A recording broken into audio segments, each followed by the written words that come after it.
எல்லாருக்கும் ஓணம் திருநாள் நல்வாழ்த்துக்கள். கன்னியாகுமரி மாவட்ட மக்கள் எல்லாருமே ஓணம் சிறப்பாக கொண்டாடிட்டு இருக்கோம். காரணம் என்னன்னா, கன்னியாகுமரி மாவட்டம் கேரளாவோட சேர்ந்திருந்த ஒரு மாவட்டம். அதுக்கப்புறம் தான் இது பிரிஞ்சு தமிழ்நாட்டோட சேர்ந்தது. அதனால் இங்கே மலையாள மக்கள் அதிகமாக வசிக்கிறாங்க. கூடுதலுமே மலையாளம் பேசக்கூடிய மக்கள் தான். அவங்க தமிழ் பேசக்கூடியவங்களுக்கும் அந்த தமிழில் மலையாளம் கலந்துருக்கும்.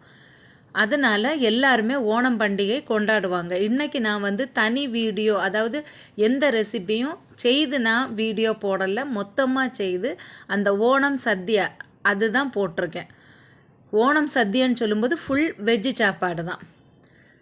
இன்றைக்கி வடை, இஞ்சி கூட்டு, வெள்ளரிக்காய் பச்சடி, உருளைக்கிழங்கு கூட்டு, பீன்ஸ் கேரட் பொரியல், அவியல், சாம்பார், சோறு, அதுக்கப்புறம் பருப்பு பாயாசம், பப்படம் எல்லாம் தான் செய்திருக்கோம்.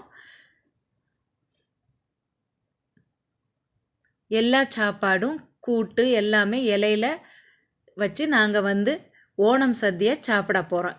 எங்களோட இந்த ஓணச்சாப்பாடு பிடிச்சிருந்தா எங்கள் சேனலை லைக் பண்ணுங்கள், ஷேர் பண்ணுங்கள், கமெண்ட் பண்ணுங்கள்.